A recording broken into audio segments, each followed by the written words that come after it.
Добрый вечер, вы смотрите программу «Якутия Лайв», с вами Ирина Ефимова. Когда где-то происходит трагедия и гибнут люди, всегда кажется, что с тобой это никогда не случится. Но порой жизнь распоряжается совсем иначе. Как только трагедия оказывается рядом, в твоем городе, в твоем районе, с тем, кого ты знал лично, на беду уже смотришь совсем другими глазами, полными страха и ужаса. В конце прошлого года нас всех потрясла ужасная новость о трагической гибели доцента СОФУ Сарданы Слепцовой. Женщина стала жертвой стаи бродячих животных.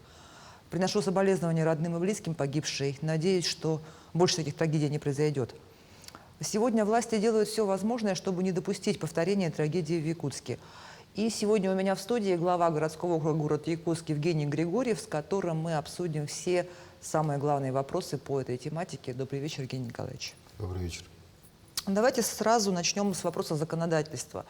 Вот как сегодня в рамках закона, мы все знаем, что есть федеральный закон, который вступил в силу не так давно, так называемый закон Бурматова, который в Якутске как-то не так работает из-за климатических особенностей, из-за чего еще?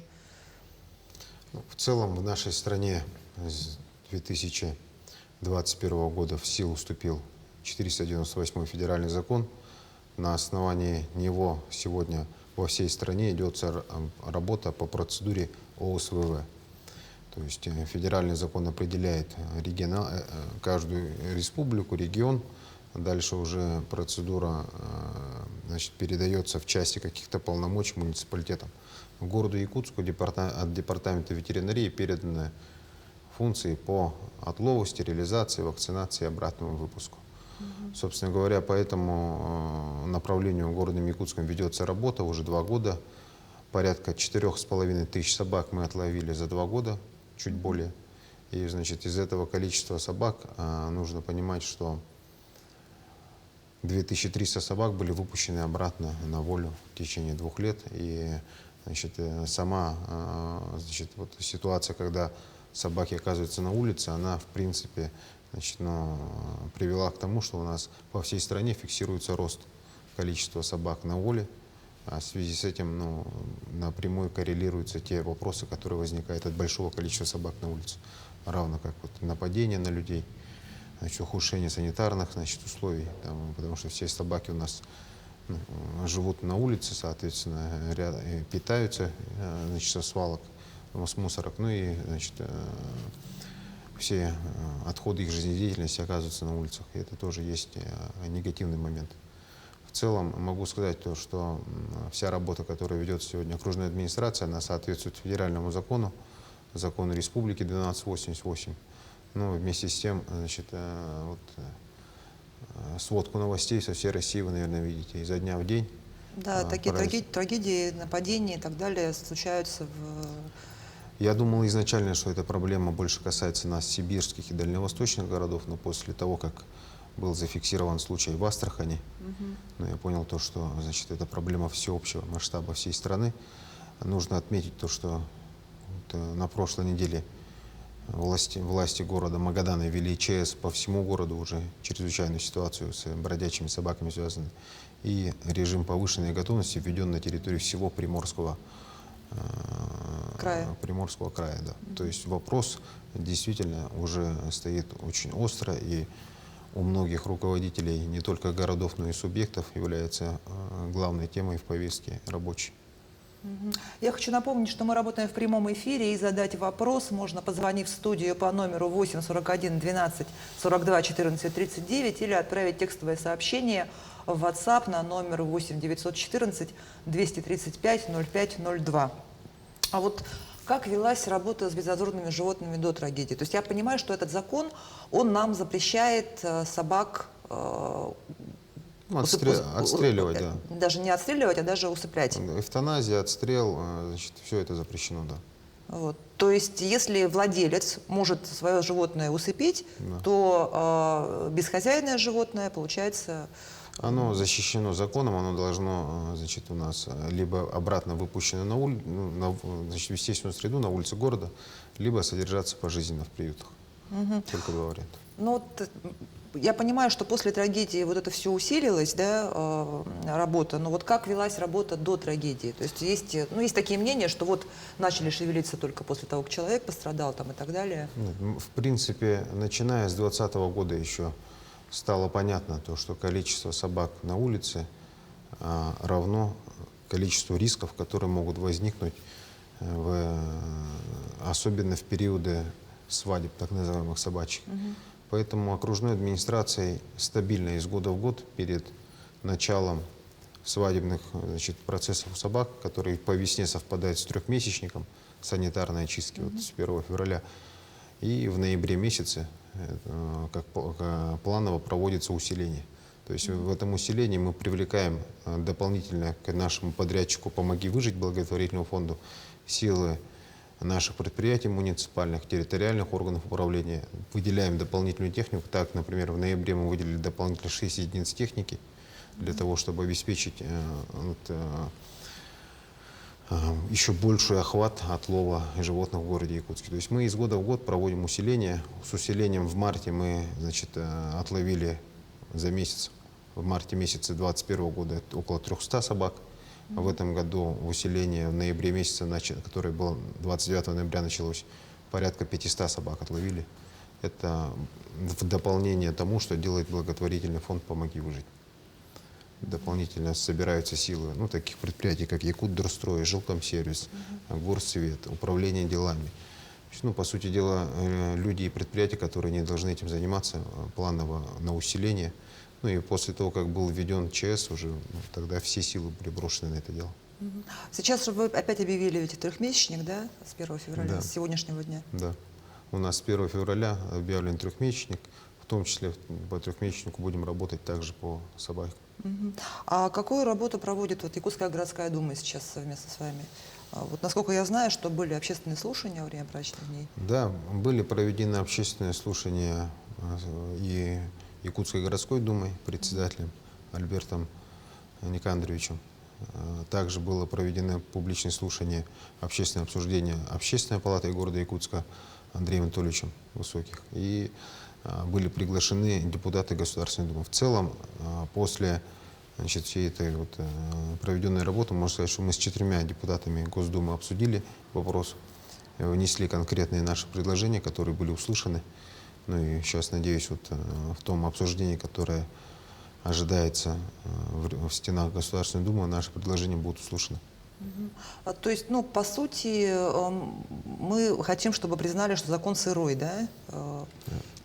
Или чего? Мы добиваемся поправок в этот закон или финансирования должного? Или По сути, чего мы хотим достичь? мы хотим, чтобы правоприменение этого закона было обозначено и конкретизировано. Сегодня, к сожалению, размытость формулировок закона и двоякое их толкование формирует некие серые зоны, в которых, могут происходить непонятные вещи. Поэтому нужно понимать, что если мы говорим, что собака, животное, которое должно жить на воле в городе, то тогда мы просим нам сказать, какое количество собак должно быть безопасным в городе считаться. То есть к какому количеству собак, выпущенных по ОСВ, мы должны стремиться. Раз. Второе, мы хотим, чтобы была разработана федеральная методика расчета всего количества собак, которое есть в конкретном городе, селе и в целом по стране. Исходя из нее уже выстроить госзадание на отлов, стерилизацию, вакцинацию с пониманием того, сколько собак нужно отловить в этом году. Вообще ОСВВ работает, если одновременно отловить и более 80% собак стерилизовать и кастрировать в один день. То есть нужно понимать, что мы должны посчитать четкое количество собак, выстроить реальную, вменяемую картину ОСВВ, математическую модель, и из нее уже отталкиваясь, ее исполнять. Сегодня, к сожалению, в законе все это не трактовано, поэтому каждый понимает его как есть, и вот эти проблемы, которые выходят, они в итоге, мы занимаемся не сокращением популяции, по сути дела, а поддержанием ее. Да, во многих случаях даже не поддержанием, а только увеличивается популяция собак на улицах. Во многих городах нашей страны. Единичные города только справились с этой задачей. Ну вот после трагедии произошли изменения и в составе вашей администрации. Вот кто был отстранен от должности и какие, насколько это поможет решить вопрос вообще? То есть, У нас нисколько значит, от этой ситуации мы ввели ЧС в городе, чрезвычайную ситуацию. После того, как случилась эта беда в автодорожном округе, была введена чрезвычайная ситуация, и в рамках ЧС мы, сотрудники, которые руководили автодорожным округом СГГ, они, значит, появляется у работодателя право, когда вводится ЧС, отстранять сотрудников во время реализации противомероприятий, которые идут против ЧС, в связи с тем, что эти сотрудники были, значит, вовлечены в расследование уголовного дела, они их часто дергали, поэтому, чтобы на процессе это не отразилось, мы отстранили на время проведения ЧС этих сотрудников. ЧС сняли с автодорожного округа, людей восстановили. А как вы считаете, кто должен понести ответственность за произошедшее? В этом разберутся следственные органы. В принципе, сейчас и каждого из нас допрашивают неоднократно. В принципе, значит, следствие разберется, кто виноват. Да. А вот насколько климатические особенности наши играют в этом роль? Потому что, есть такое мнение, что СВВ это вот можно где-то в теплых странах, да, где там милые маленькие собачки, а здесь, получается, выживают только наиболее крупные, наиболее агрессивные особи. Конечно, север, это и есть север. Нужно себе прекрасно понимать, а желательно еще иметь опыт жизни на севере, чтобы понимать, как здесь все устроено. Здесь что происходит? Мы по факту дела, живя по этому ОСВВ, через несколько лет получим совершенно другой индивидуум собак, который пройдет естественный отбор. Очевидно, что все маленькие собаки будут съедены, и появятся только крупные собаки, которые могут выживать в условиях северных городов, которые уже будут осознанно охотиться, в том числе на всех, кто слабее, как они посчитают. Поэтому здесь в условиях севера очевидно, что собакам для существования нужно больше белка, пищевая база у них ограничена, их становится, скажем, больше, конкуренция растет, поэтому, конечно, будут сбиваться в стаи, а как только собаки, я считаю, сбиваются в стаю, это становится очень опасным явлением для любого человека. Стаи должны быть изолированы от общества, это 100%. Ну и дикие животные ведь тоже страдают, и олени, и безусловно, у нас косули. Да, нужно себе точно отдавать отчет, то, что в ближайших лесах от населенных пунктов у нас, если уже не появились во всех, то в ближайшее время появится, так же, как и на свалках, уже отдельные стаи собак, которые ничего общего не имеют с домашними животными. Это уже животные, которые в 10-м поколении живут на улице, и их основная цель – это добыча пропитания себе своими хищническими способностями, как стая. Вот они у нас более 100 случаев за год, как загрызли крупный рогатый скот, более 10 случаев лошадей. Это вот собаки, которые сбились в стаи, живут рядом с городами, рядом с свалками. Это животные, которые никогда не жили с человеком и никогда не будут жить с этим человеком дальше. Это уже нужно себе отдавать отчет, что это скорее ближе к диким животным, нежели к домашним. Ну, тут потому что есть такой вопрос, да, откуда они берутся, и очень часто в риторике встречается такое, что это же вот те собаки, которых мы выкинули, которых мы на дачах каждый год оставляем. Честно, у меня нету ни одного знакомого, и я не знаю ни одного человека, хотя у меня много знакомых, в принципе, кто берет весной собаку, а осенью ее оставляет на улицу. Скорее всего, здесь больше нужно говорить о самовыгуле. Вот действительно, сегодня самовыгул – это бич современных городов. Сегодня в городе Якутске порядка 30 тысяч частных домов, ИЖС. 30 тысяч. Почти в каждом дворе есть собака, охранная собака. Посчитайте, порядка 30 тысяч хозяйских собак. Сколько из них хозяевам позволяют прогуляться собачке самой на районе, а потом обратно прийти? Нужно прекрасно себе отдавать, что чаще всего это выпускает кобелей, которые не прошли процедуру кастрации, которые в момент, когда там собачьи свадьбы, продолжают увеличивать популяцию и прочее, прочее. И хозяйские собаки являются зачастую агрессивными, не боятся людей. И очень много случаев, когда как раз-таки они и проявляют агрессию. Вот здесь нужно понимать, что не факт, что в автодорожном округе не были хозяйскими собаками. У нас, посмотрите, каждая стая, которую мы видим, фотографии там в интернете появляются, или вы можете увидеть на улице, в каждой стае практически 1-2 собаки бывают с ошейником. Это собаки ваших соседей. Вот надо, во-первых, разобраться самим в себе людях, то, что самовыгул – это дикость, и нельзя ее позволять в городе вообще никому.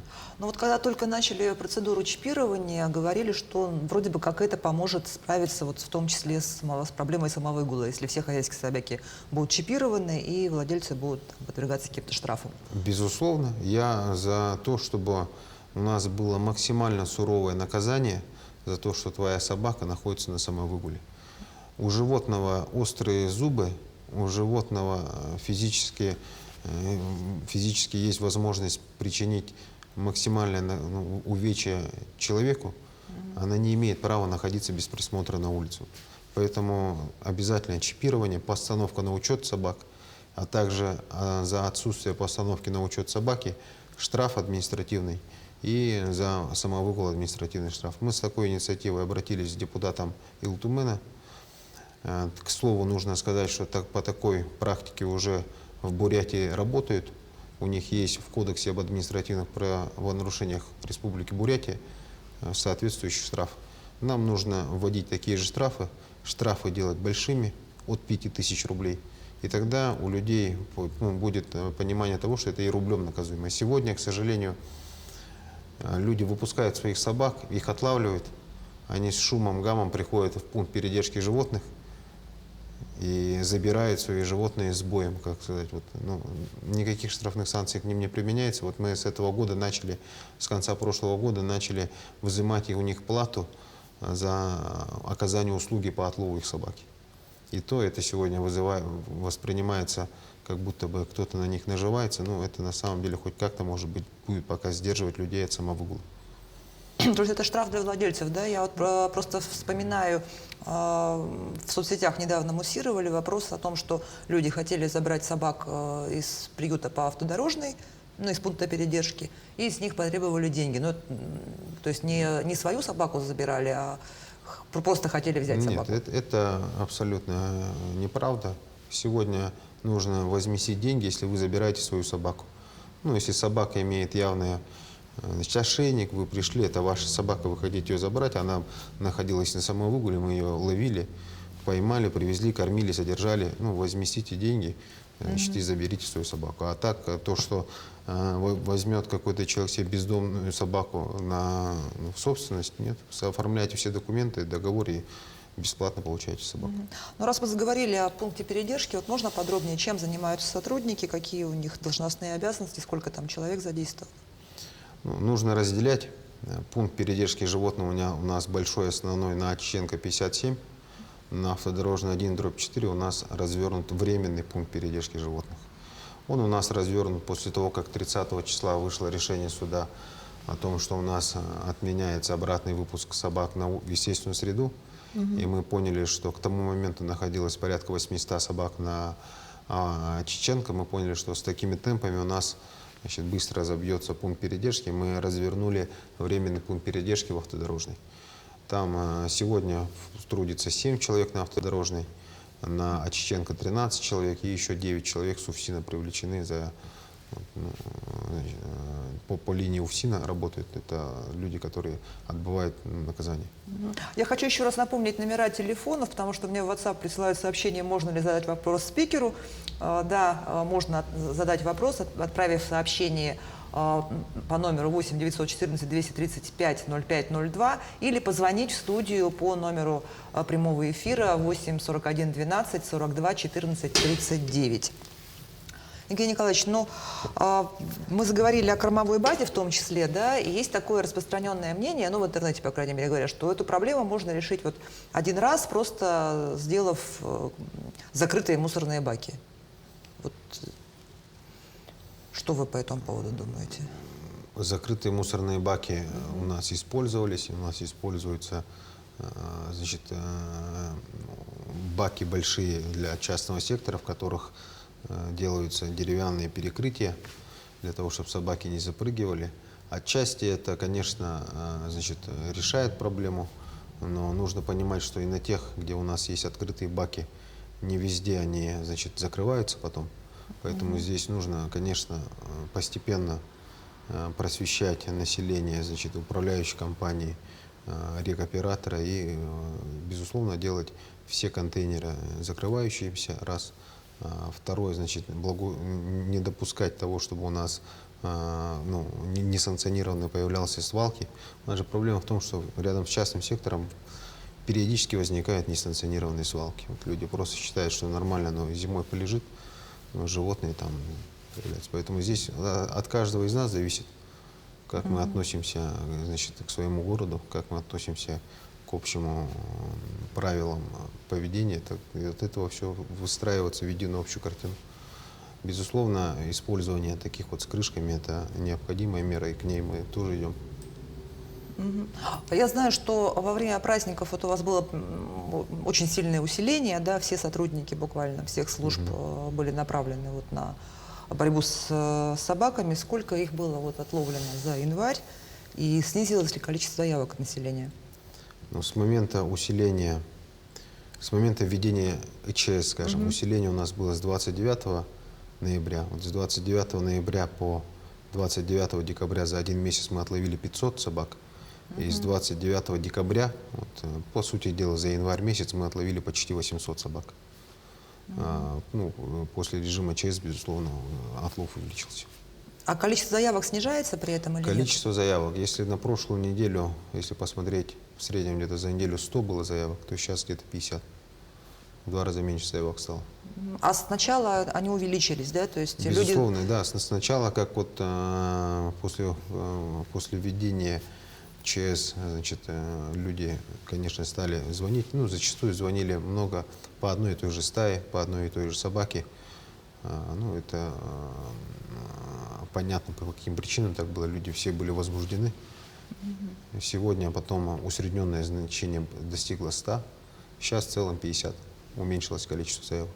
Ну вот, кстати, по стаям было сообщение, что самая агрессивная собака вот как раз из района Агату была поймана, и пока ее везли, она прогрызла тент. Вот так ли это и что стало с этой собакой? Эта собака была не с Агату, это если про тот, который пес сдирал тент, да, его доставили в пункт передержки временный, оттуда волонтеры забрали его под договор, под ответственность свою. Это не тот пес, который был в автодорожном округе. И у нас есть звонок. Алло, здравствуйте, мы вас слушаем. Добрый вечер, уважаемая мэр Якутска.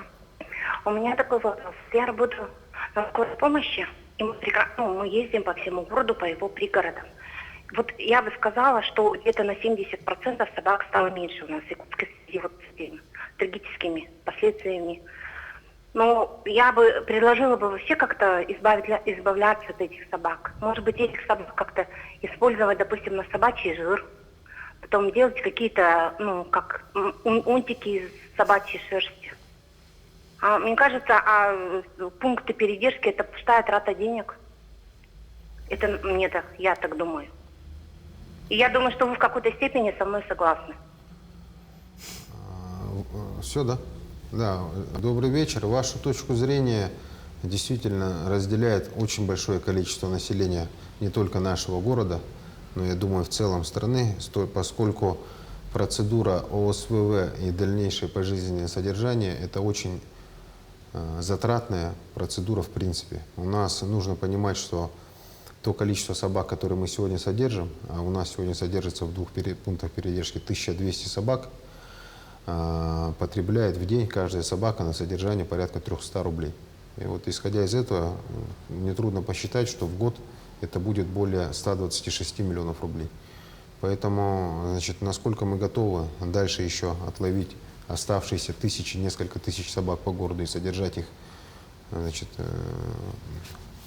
до естественной смерти их, это вопрос уже, вот, как решит Государственная Дума, так нам придется и делать.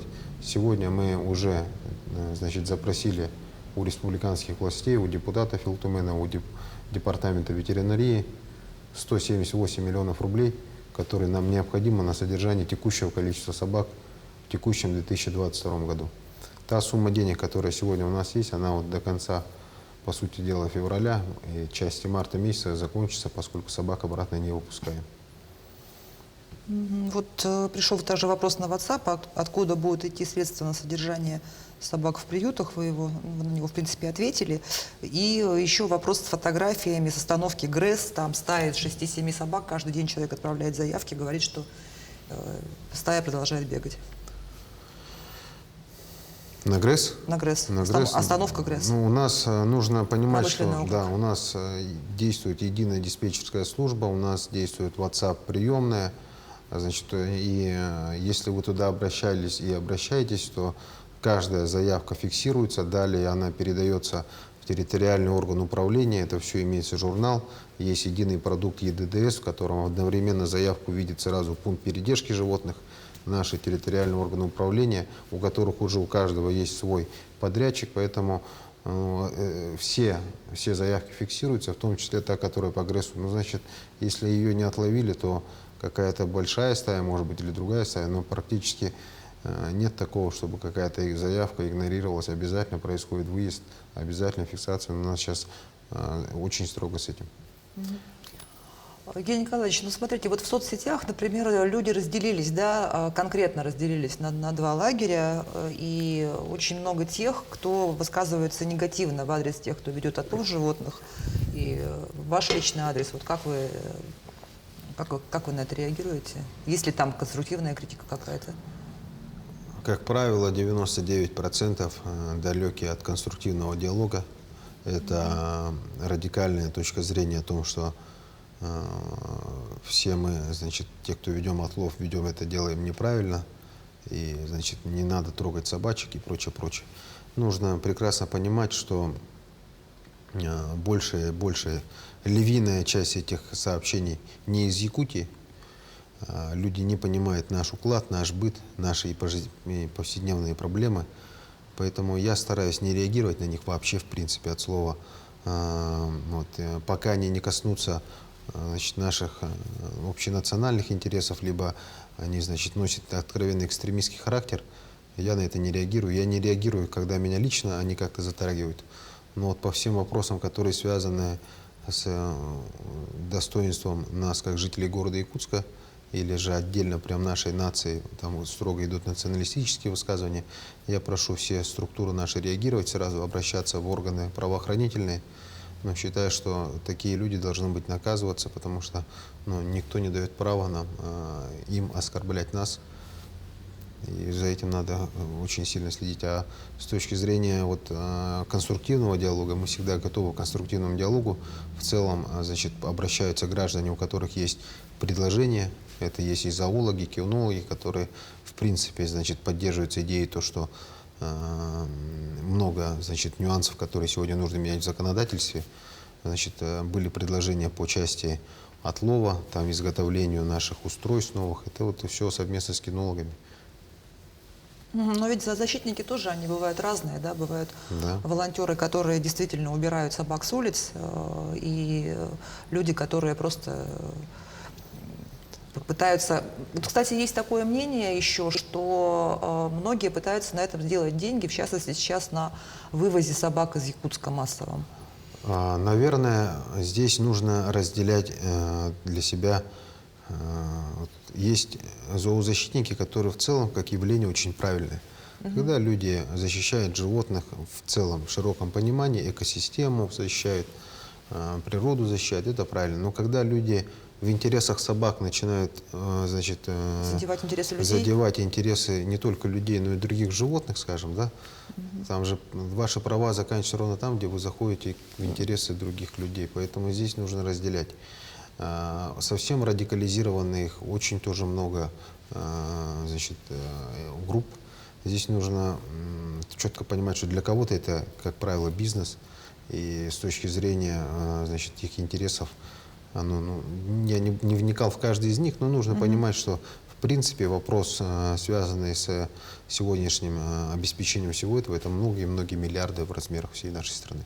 Мгм. Ну вот, кстати, как происходит отчет о финансах, потому что, ну, обвинения, они чаще всего такие, что вот все деньги разворовали, куда дели, все растащили, такие, значит, огромные средства выделяются, собак убили, деньги разворовали. Да, средства сейчас в течение 2 последних лет все направлялись в благотворительный фонд «Помоги выжить». Вот это нужно понимать, что благотворительный фонд «Помоги выжить» — это как раз-таки те же самые зоозащитники. Активная группа в городе Якутске действующая, поэтому с точки зрения, насколько они правильно освоили все деньги или не освоили все деньги, это уже вот вопросы, значит, надзорным органам. А с точки зрения, значит, насколько было достаточно этих средств, я могу сказать, что денег нужно гораздо больше. Денег нужно в разы больше для того, чтобы отловить весь объем собак и содержать их. Этого недостаточно. Ну да, и не говоря уже о том, что в наших условиях содержание собаки обходится дороже, чем Конечно, конечно. в Краснодарском крае, например. Да, по современным требованиям, которые прописаны к приютам в СНИПах, нужно понимать, что приют на 2000 голов, это практически 20 тысяч квадратных метров здания. Огромное здание. Соответственно, это же нужно его содержать, это нужно его отапливать, прочее, прочее, прочее. Поэтому, безусловно, это очень дорогое, очень и очень дорогое удовольствие на раз построить и потом содержать. Ну вот вы упомянули Бурятию, а опыт еще какого региона можно считать, ну, успешным каким-то в этом направлении? Москва, ну, за счет того, что в Москве процедура ОСВ делается уже практически 10 лет, начиная с конца нулевых, с 2008-2009 года там пройдет процедура ОСВ, и при этом у них сегодня на поддержание всех этих функций по содержанию приютов, там нет обратного отлова выпуска собак, там все собаки отлавливаются и едут в городской приют. У них город Москва выделяет порядка 1,5 миллиарда рублей на содержание этих приютов в год, чтобы собаки находились в этом приюте, 20 тысяч собак. Но такой субъект, как Москва, может себе это позволить? Ну, я поэтому говорю, что успешных... И частные приюты там еще есть? И есть, ну, безусловно, есть частные, но частные приюты не берут такого объема, который есть в целом потребность. Есть опыт в Санкт-Петербурге, есть опыт в Нижнем Новгороде, ну, пожалуй, все. По большому счету в нашем городе... То есть городе... это крупные города, 2 из них федерального значения, субъекты федерации. И те города, в которых ОСВ началось еще лет 10 назад. Все остальные города по нашей стране, они испытывают сегодня те или иные сложности. У кого в какой форме. А вот, кстати, еще про ОСВВ, ну то есть отлов, стерилизация, выпуск. Есть такое мнение, что нужно сначала обнулить популяцию, а потом уже... Есть такое мнение, да, есть такое мнение. Она с точки зрения сегодняшних реалий могла бы прогарантировать безопасность людям, раз. Второе, прогарантировать безопасность санитарно-эпидемиологическую в городах.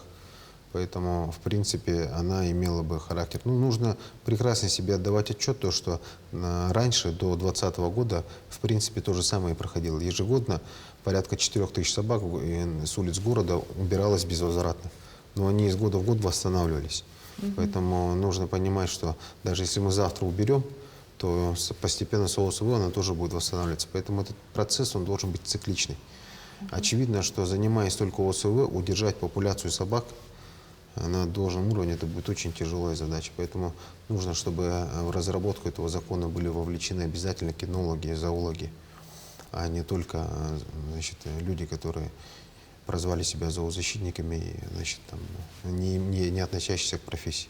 Артисты и прочее. Ну, вот есть кинологи, зоологи, биологи, люди, которые понимают, как устроен этот животный мир, какие процессы, и их обязательно точка зрения должна быть учтена. Должна быть учтена точка зрения санитарно-надзорных органов, Роспотребнадзора. Мы забываем, значит, о том, что те же самые бездомные собаки выбегают очень часто на улице, на дороге общественного пользования, и возникают аварийные ситуации. Поэтому ГИБДД, согласование и прочее. Здесь широкий круг людей, который должен быть вовлечен. Только тогда, и понимая только это, можно сказать, что, значит, будут учтены все возможные негативные варианты исхода случаев. Давайте напомним жителям Якутска, куда нужно обращаться, если видишь стаю безнадзорных животных. Вы можете обращаться в ваш территориальный орган управления, вы можете обращаться в единую диспетчерскую службу, вы можете обращаться в ЕДДС как по прямому городскому номеру, так и WhatsApp-приемную, которая создана как чат-бот у нас вот, Ну, экран. эти телефоны сейчас, да, мы видим на экране. Ну что ж, благодарю вас, Сергей Николаевич, за то, что уделили время, пришли, ответили честно на наши вопросы. Надеюсь, что все-таки сообща мы как-то решим эту проблему, и желаю успехов в вашей работе. Спасибо. Спасибо, Ирина. На этом выпуск программы «Якутия Лайф» подошел к концу. Меня зовут Ирина Ефимова. Смотрите нас по будням в 19:15. Расскажем, чем живет Якутия.